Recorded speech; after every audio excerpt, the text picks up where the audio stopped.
All right, welcome back, 21st Century PT School. Here with our beautiful model Daniel on the table today.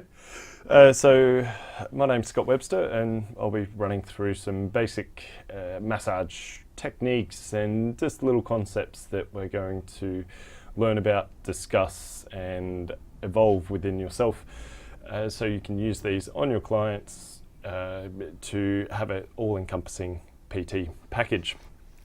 So first of all, when you're working with somebody on the table, always make sure they feel comfortable in the environment that they're in.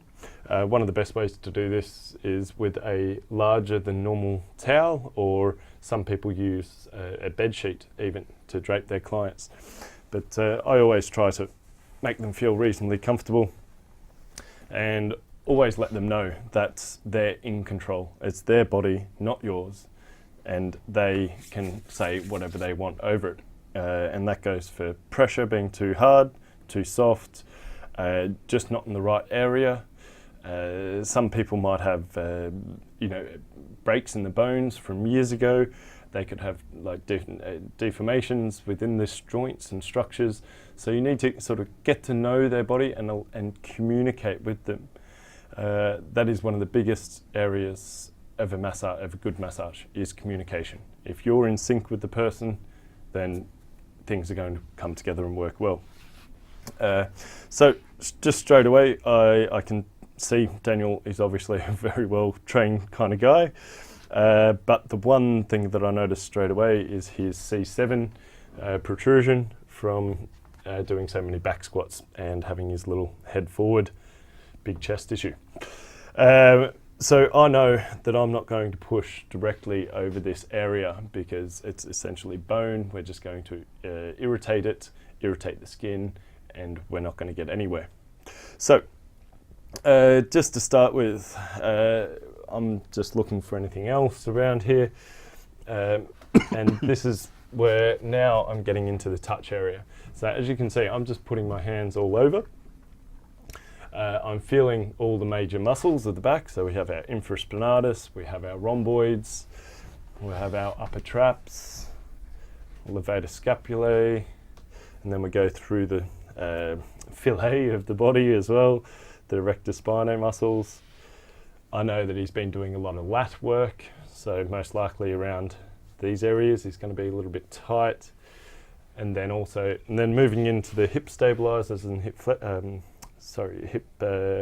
adductors, and we've got a bit of tightness through there, and then moving through the glutes into the hamstrings, and we move down the body.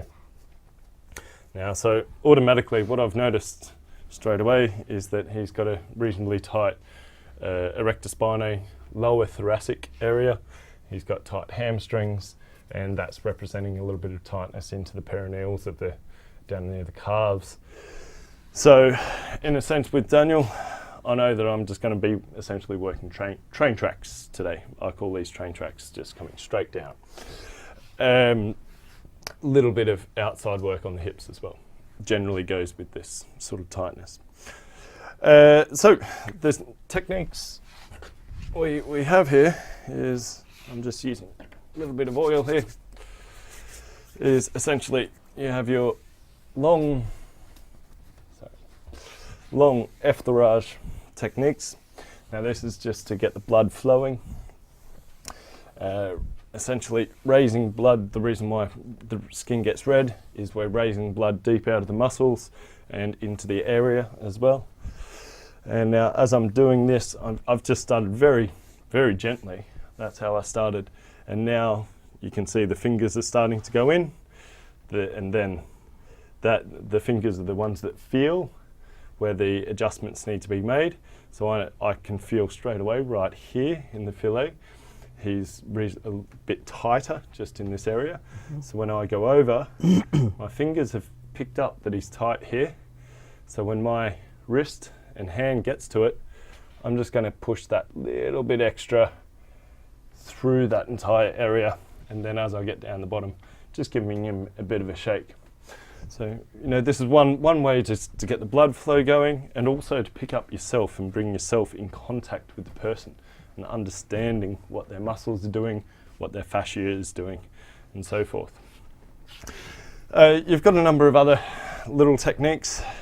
You know, you've got the twisting style like this. This feels quite nice on people. You've got the cross friction, so we know the muscle length goes this way, and so we're just going across the muscle itself. Do you use all three techniques, or do you? I mix and match. Okay. Like it quite literally. This is very, very common for me. I'll be doing this. I'm finding this, and then putting one hand here as a fascial for a fascial reason, and then I'm doing the cross fiber just here. But then I just go straight back into a deep. Okay. So you mix and match it. So and then as I'm starting to think this has something to do with the hip, that's when I might just keep the touch happening in the muscle. So I'm just doing a little tapotement type work here. As I'm thinking and processing, yeah, we're going to hit there next. Okay, so it's a bit of a just continuous, let's keep it going. Then you do have the tapotement type, which is really nice, especially for that lumbar back up into the rib area. It's very, very soothing and relaxing for that lumbar back. That can make the person feel nice and relaxed. Okay, I'm just floating away here. And then because they're floating away, that's exactly how you want their muscles to be. Then you can go and start to do specific work onto the joints or onto the specific muscles. So you relax the person. So. Yeah, make them feel good, so you can actually manipulate their body without too much, anxiety in them and so forth. On some occasions, I've had businessmen and women. I'll start the massage like this, and I see they're thinking all the time. I've got a rule with my massagers. There's no phones. Phones must be left to the side. Right. And sometimes I'll just sit up here on these occipital muscles. Okay. And that just helps, just for a couple of minutes. Just take 3 deep breaths for me. It's not for me, it's for them. But they need to be told, they need to be directed. This is where the communication comes in. To the brain, is it? Yep. This is just helping with a lot of tension that comes over the head and into the spine itself. Okay. Because we have a major cranial fascial network, which is right up here. Everything sort of being held together, if you think of it like that. And then from here you have this ligament, basically, that comes from the skull into the spine, and it comes down those first 7 vertebrae.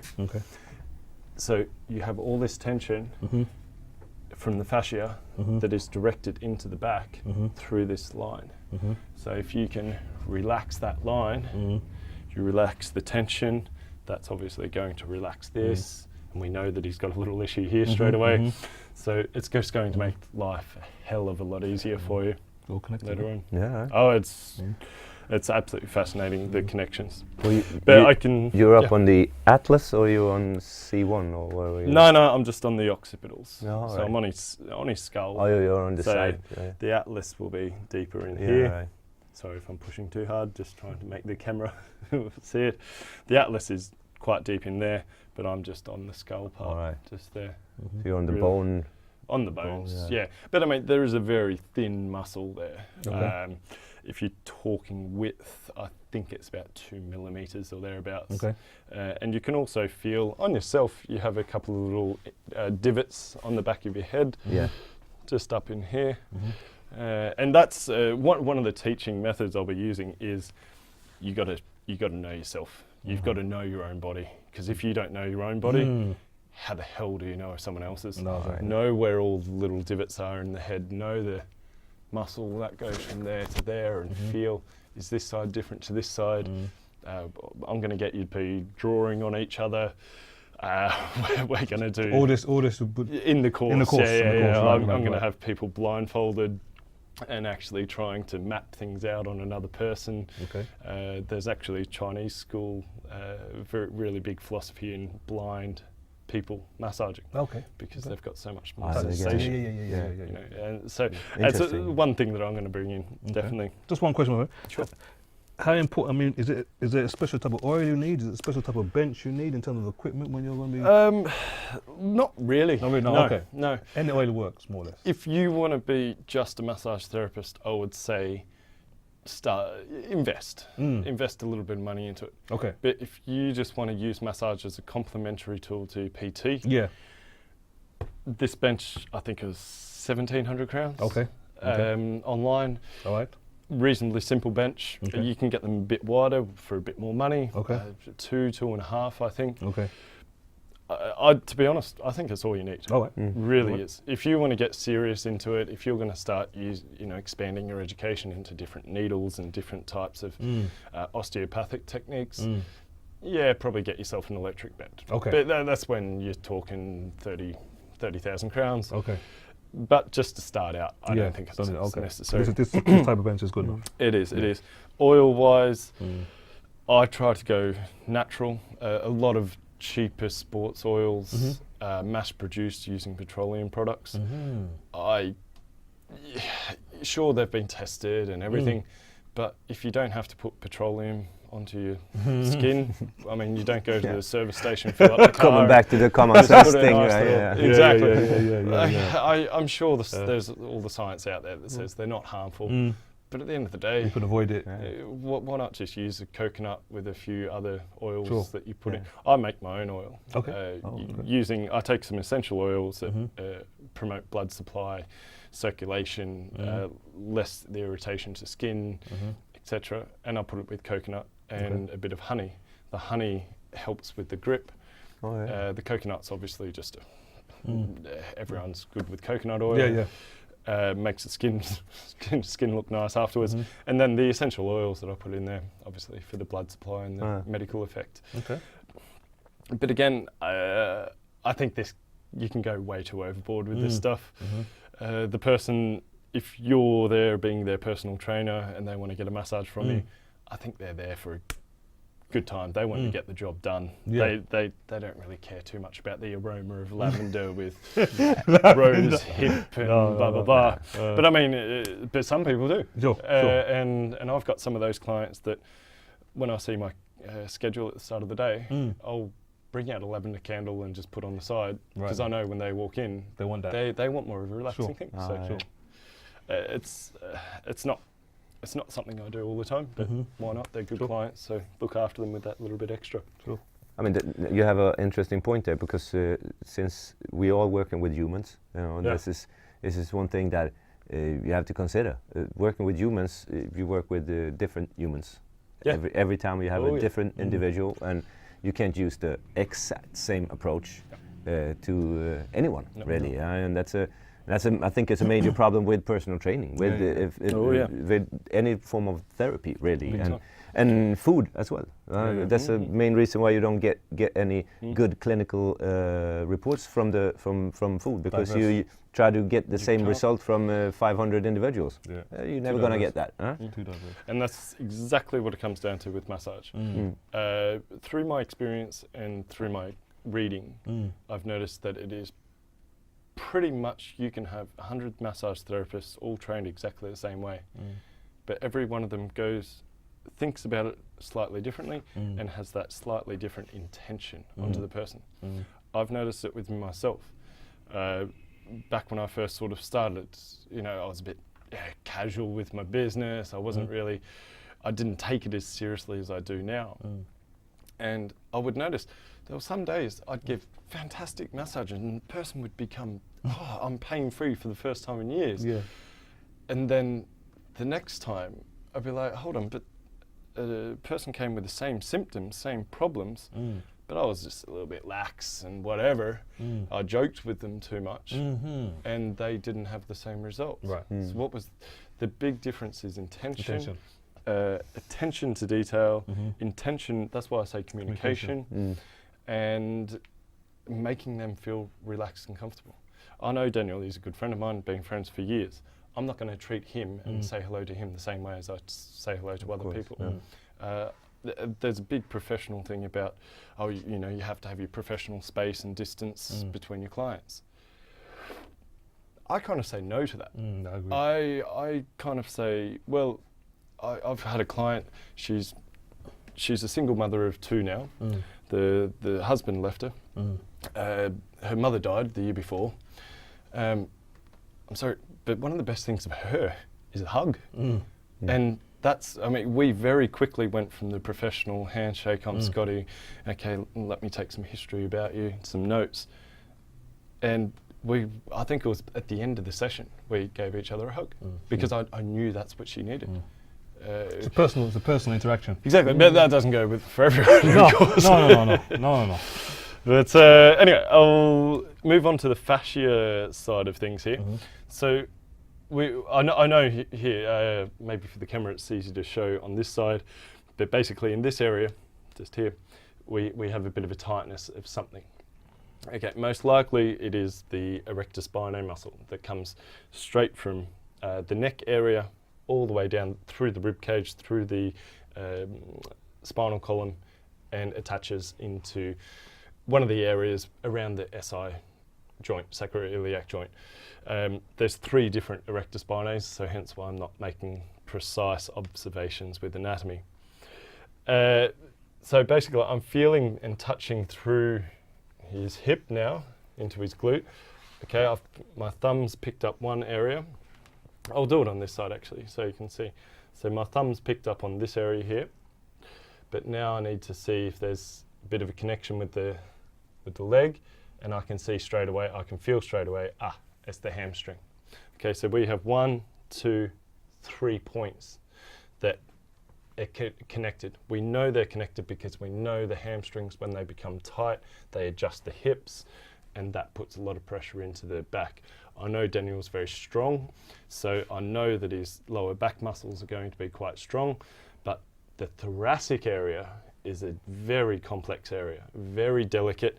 You can have the strongest glutes, you can have the strongest shoulders, but a lot of people fall in this thoracic area. They're too weak, and it doesn't allow the connection, as you were saying before with the PT, with the squat. It goes from the ankle or the foot to the ankle to the knee to the hip, and that's the same here.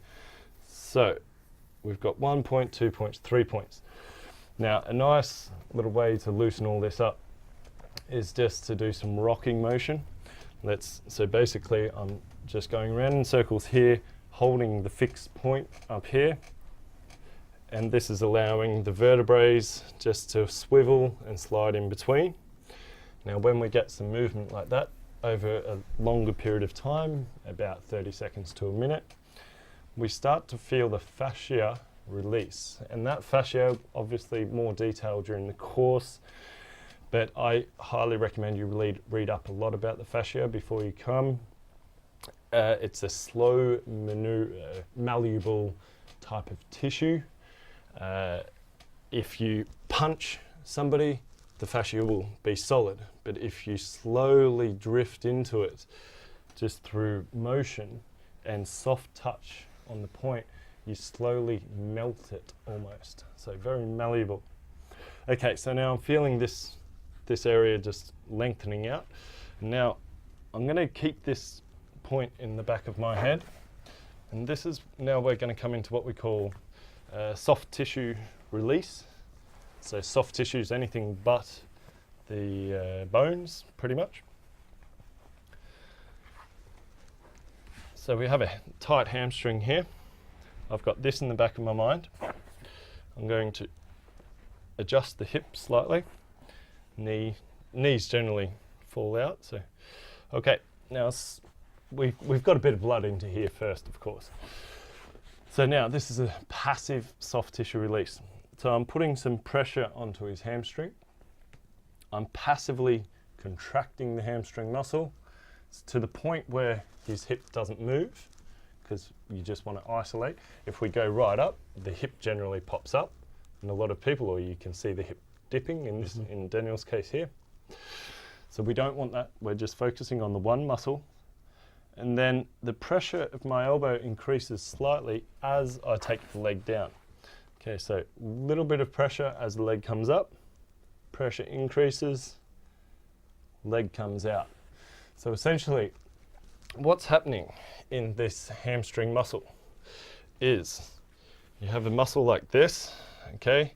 You contract the muscle so it becomes smaller and thicker.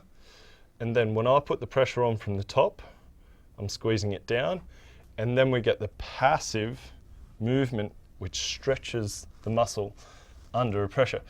Now, a good way to give you an example of this is if you put your leg up, you'll have your quad here, bend your knee slightly, put some pressure into it, and then if you straighten the knee, you'll feel that under there. Mm-hmm. And what's happening is essentially the muscle fibers being forced to break open. And when that forced break open happens, that's when you get the good chemical reactions going inside the body. You're getting the release of the muscle. That release of the muscle then translates into the release of the fascia. So now we come back to this area. Okay, so then we've released the hamstring. Then we come back up here. There is actually surprisingly a slight difference I can feel already. How much time do you spend here on the hamstring? I would spend probably about 5 or 6 passive movements. Oh.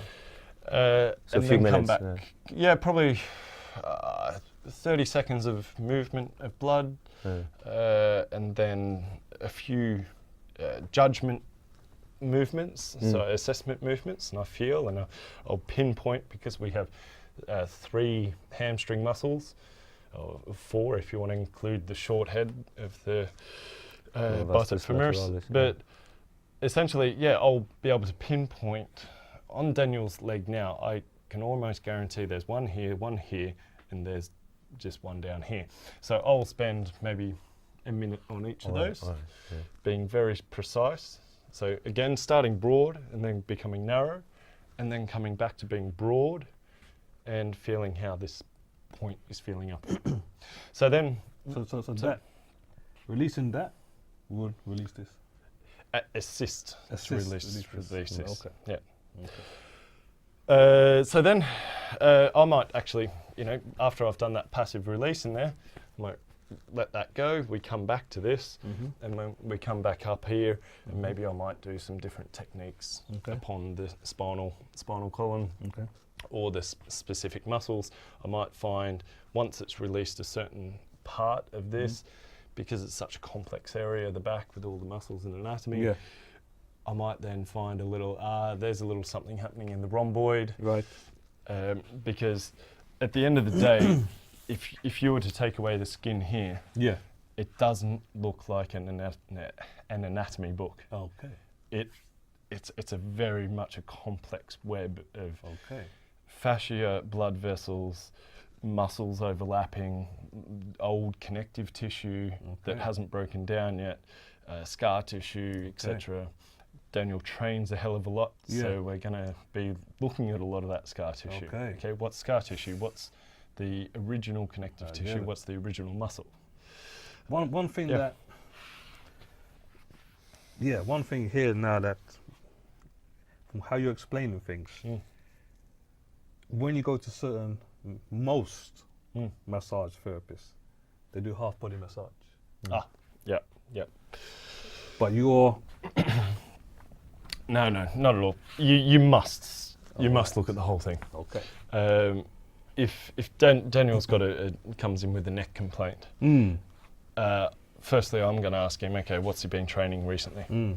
If he starts straight away saying overhead movement, doing shoulder press, for example, okay, I'm going to look at a spasm of a muscle around this neck area, around the shoulder, neck area.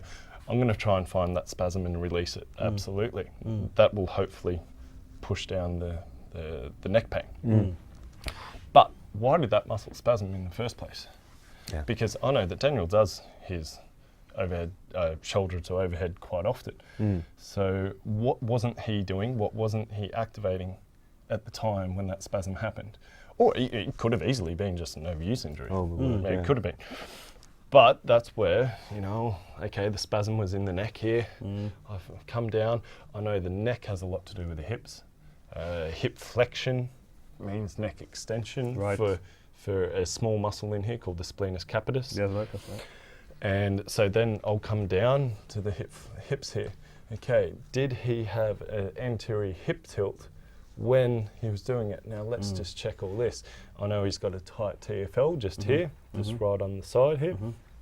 Okay, is his glutes not contracting properly, or they might be? They could have, you know, just something else could have happened. So I mean, for that neck issue, I'm going to be checking the hip. I'm going to flip him over, go inside the hips. I'm going to check the fronts of his legs, the rec fems, most definitely.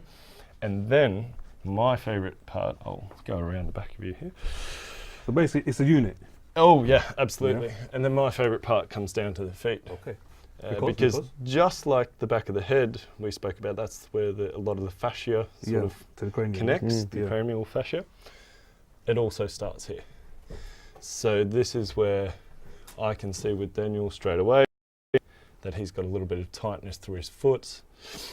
Okay, I know that tightness in the foot directly affects the hamstrings. The hamstrings directly affects there. I've already felt the release between here and here. So hold on, what if I work on the feet for a few minutes, just do some effleurage. Are you looking for the trigger points or so? I'm feeling for tightness. And then from that tightness, I'm feeling for trigger points. And then I'll feel, this is where good anatomy is just essential for a good masseur, is, okay, which muscle is this exactly? Is this the plantar fascia? You have 26 muscles in the feet. Which one is it? Okay, it might be the one that goes from the navicular bone. Oh, you don't need to know this exactly, but you know, it might be the one that goes from the navicular bone, and then we know that you know, there's a deep muscle in here. I'm going to make Daniel scream in a second. Oh yeah, that's painful. Yep, there we go. Yeah, you just saw that nice big breath there. See, that comes straight into here as well. That affects the arch of the foot, the movement. So I know that the problem with Daniel is just on the inside. So that's why I'm going to treat there as well at the same time. Just do some rolling movement, just get that fascia going again. Okay, release the fascia, first step, and then we can become more specific onto the muscle. And I've just found his problem. It's just there. Yeah, there we go. So that's where the trigger point comes into it. Big toe hallucis issue. You know yourself with the squatting, that's a huge thing. So for Daniel, I'm going to recommend doing some deadlifts with bare feet, but putting a rubber band between the big toes, so he activates his big toes a lot better, because that's what he needs for the arch of his foot. This muscle here, it's going to take some pressure away from there. We know he's going to become more stable, as you spoke about with the ankle. That movement, for more freedom of movement and stability, that will release the pressure here, and you can see flow on. So what I'm trying to say is this is six years worth of experience, and you know, equivalent to 2 years worth of education that I know of. What I'm going to be showing the students that come is how to go. Don't be afraid to jump around the body. This goes completely opposite to traditional massage.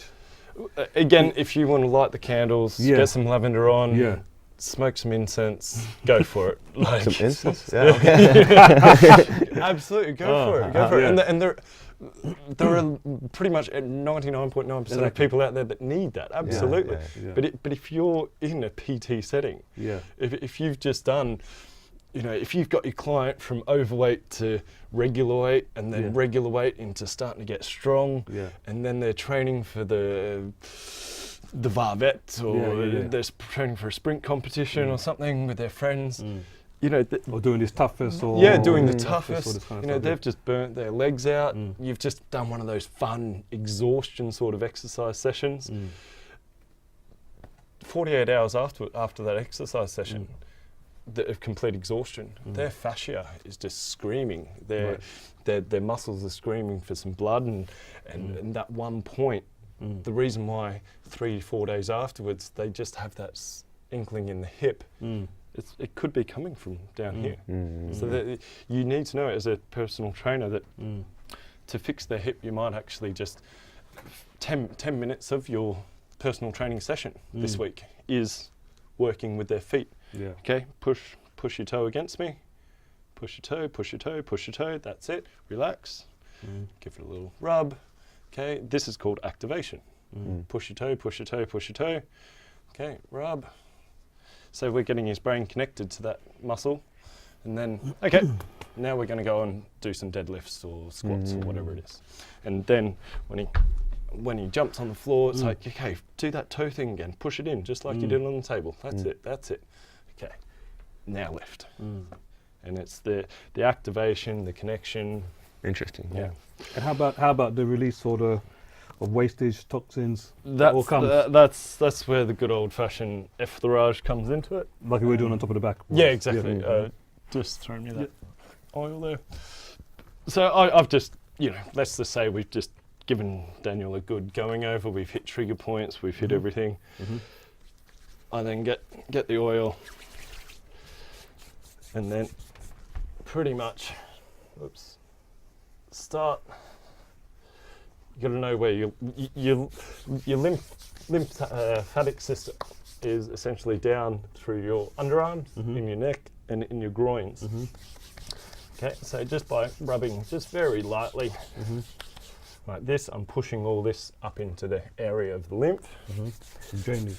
I then do this area and then go back up to here. Okay, so we're just pushing everything out. Knowing the anatomy again, knowing the lines of the muscles. So you have your two gastrocnemius heads coming down, attaching into the Achilles. Then deep underneath you have your soleus. So you might just do, 30 seconds of, okay, that's the soleus. And now, specifically for the gastrocnemius, okay, then this is where the pens and pencils will be coming out in the course. The three Dissect them, yeah. 3 lines. Okay, so we're just going to do the short head of the bicep femoris. And then we're going to go into the longer head of the bicep femoris. Would you say 4 or 3 muscles in the hamstrings then? Depending, it doesn't. 3 technically. 3 technically, yeah. But yeah. 4 sections. 4 sections. Right. Yeah. Right. And then you move up the body. And this is a good way, that 48 hours after the training, really good, just doing what we just did then. But then 72 hours after the training, I would say it's time to find some trigger points. Okay, where did after that really heavy training session, the body does break down. Something's going to spasm eventually. So you go in and find those about 3 days afterwards. But that's a point that I'll be raising in the education as well. It's that specific timing of things. A lot of people don't understand the inflammation process is essential to the human body. We need to understand why there's inflammation, where it came from, how long it's been there, and how long it should be there for. I do a lot of treatments that actually initiate the inflammation process again. So we go, you know what? Unfortunately, tomorrow you're going to have pain around this area. We're going to be inflammating this area because we need to start the process again. In 2 days after this, you'll need to come back to me for a 20-minute session to have a drainage of that area. And then the following week or 2 weeks, then we go back into the regular treatment and management of that soft tissue injury.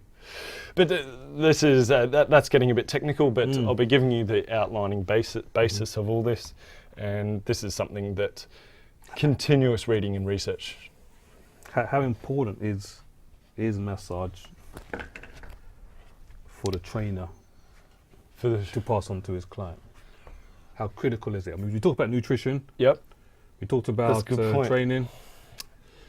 I would have to say it is a part of training. Okay. It is. You can't train somebody without physical intervention.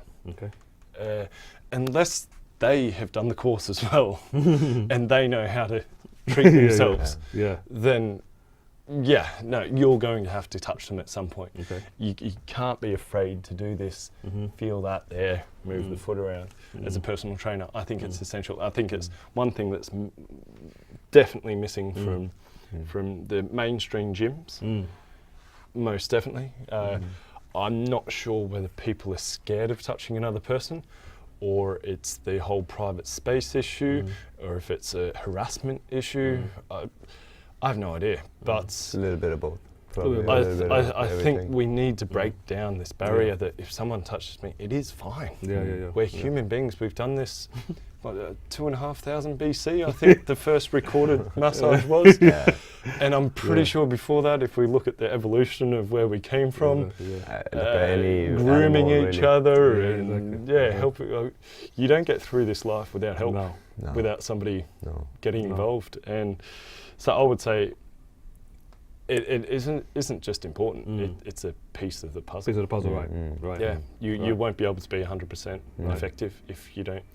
No, me either. I think especially the knowledge is very important. Then again, maybe you can't do it with every client. Some clients might have an issue with being touched in that sense. Absolutely. But you knowing, then you can explain it to them that you have an issue here and here, and I can't really fix that by doing more deadlifts, right? Yeah, that's right. You have to look at that and so and then you make your client understand that you actually have a deeper knowledge and a broader, wider perspective on things, and so I think that the knowledge is crucial, and I think you've actually just touched on one fascinating point: the difference between a lot of manual therapists and traditional Swedish sjukgymnast physiotherapy programs at university. It's manipulation versus mobilization. What we see here with the movement of the leg, etc., the movement of the body, that's manipulation, essentially. You go to a chiropractor, crack, manipulated spine. The traditional way of teaching physical therapy rehabilitation in Sweden is by mobilization. So it's, you got tight hamstrings there, then you just need to stretch it and use them more. So more deadlifts, more static stretching, PNF stretching, etc. Yeah, it works. It does, to a point. I relate it to the metaphor of a rock being at the bottom of the hill. Now, if you're standing there by yourself and you go to push the rock up the hill, you might need to get 20, 30, 40 other people behind you to push that rock up the hill. And those 30, 40 other people, we're talking deadlifts and everything. But if you had a chisel and a hammer, you can still stand there by yourself, just break it up into 20 pieces, do some manipulation of the rock. Very quickly, you've taken the rock up the hill and they can get back to doing their deadlifts properly or squats properly. You don't need to go through so much of a agonizingly boring process because, let's face it, rehabilitation exercises, the reason why we don't do them, or most people don't do them, is because they're boring. I mean, who wants to sit there and do this for 15 20 times, 5 times a day. No. No one does. So, but this is where my argument, and I'm more than happy to discuss this with any physiotherapy here in Sweden or anyone, is why can't you just put your fingers into it, do a bit of manipulation, and then you've got the muscle back working. I mean, this science is backing it up left, right and centre. We use needles, acupuncture, dry needling. Chiropractors, they wouldn't have survived for so many decades and centuries even if it didn't work. And as I said, we've got the science now. So even the physiotherapists today do OMT manipulations and stuff. So exactly. It works the right way, I think, even though it's going slow, way too slow. But But I think that's reasonably about it. But of course, I mean, this is a very compact, 20 minutes, 25 minutes of a 3-day course that we're going to. How much can you get into that Into those 3 or 4 days for the students? As much as they want to learn. Okay. Essentially, I'll be giving you the basis and grounding where you can build yourself. Okay. I'm going to give you a little taste of everything. I'm going to show you where these little tastes go to, but you're going to be the one to have to find those things.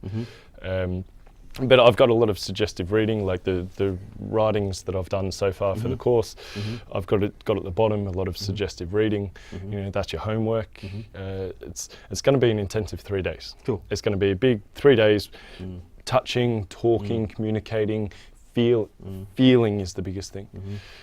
And then that's for 8 hours during the day, and then Homework. 4 or 5 hours at home. Yeah. You're going to have to get the brain switched on, go for your walk, go for your training session, relax, get the mind free again, and hit it with some good reading at home. But it's a good 30 to 40 hours in those 3 days, though. Oh yeah, Yeah. So, and to think about it, like my education in Australia, we did 2 years of this. 2 years, right? It's right. full time for 2 years. If they want to follow up and do extra 1 day workshops with you, that's possible also, right? Oh, absolutely. Yep, they've got that option. We're going to go into, we can break the body down. We're going to do workshops where we just look at leg release and the connection with the upper body. Then we do shoulder release and connection with the hips and lower body. And so we'll focus more on one thing to another. A little fun one, I've developed a 6-week, it's a 6-week treatment program, but you can take this like home to your wives, girlfriends, boyfriends, where we can work on headaches. And so we'll do a one day course where we can focus just on headaches for those people who have headaches. So it'll be a bit of training plus massage therapy in there as well. Okay. So, yeah. Is massage also good for stress release? Oh, huge. Okay. Yeah. Our body has the oxyreceptors. Oxytocin is the happy hormone, basically, and most receptors are on our backs. Really? Yeah. Really? Evolution-wise, I think there's a few reasons why you can think of why they would be on our backs, but pretty much you think of all motherly sort of instincts. Whenever a child falls, you're a father, what are you going to do? When a child's crying in your arms, what do you do? It's instinctual. We know this, and this is why stress. You know, some people just need that good 10 minutes of this. You know, we can show all the techniques in the world. I didn't know that. I can tell you the twisting, the pinching, the tapotement, the effleurage, the soft tissue. But at the end of the day, some people just need this. And if your client, PT clients are business clients from high pressure jobs, maybe they need this to start with. Just get them on the table for 10 minutes and just loosen them up. Give them some touch, give them some hormones into their brain, because you can't train when you have no oxytocin, serotonin in your brain. No, you feel depressed and you can't get yourself off the couch. So if you're coming from a high pressure job, sitting for 8 hours to the gym, they're going to be doing their lunges like 20, there we go, 20 lunges, I'm done. But if you just give them 5 minutes, 10 minutes at the start on the table, you're going to make up that time, no doubt, in the gym afterwards. So the PT can connect the physical therapy, the gym workouts, the nutritional therapy, and with the massage therapy, if they can harness those 3 entities and pass over it's to all the in client. one. It's all in one. It's all in one.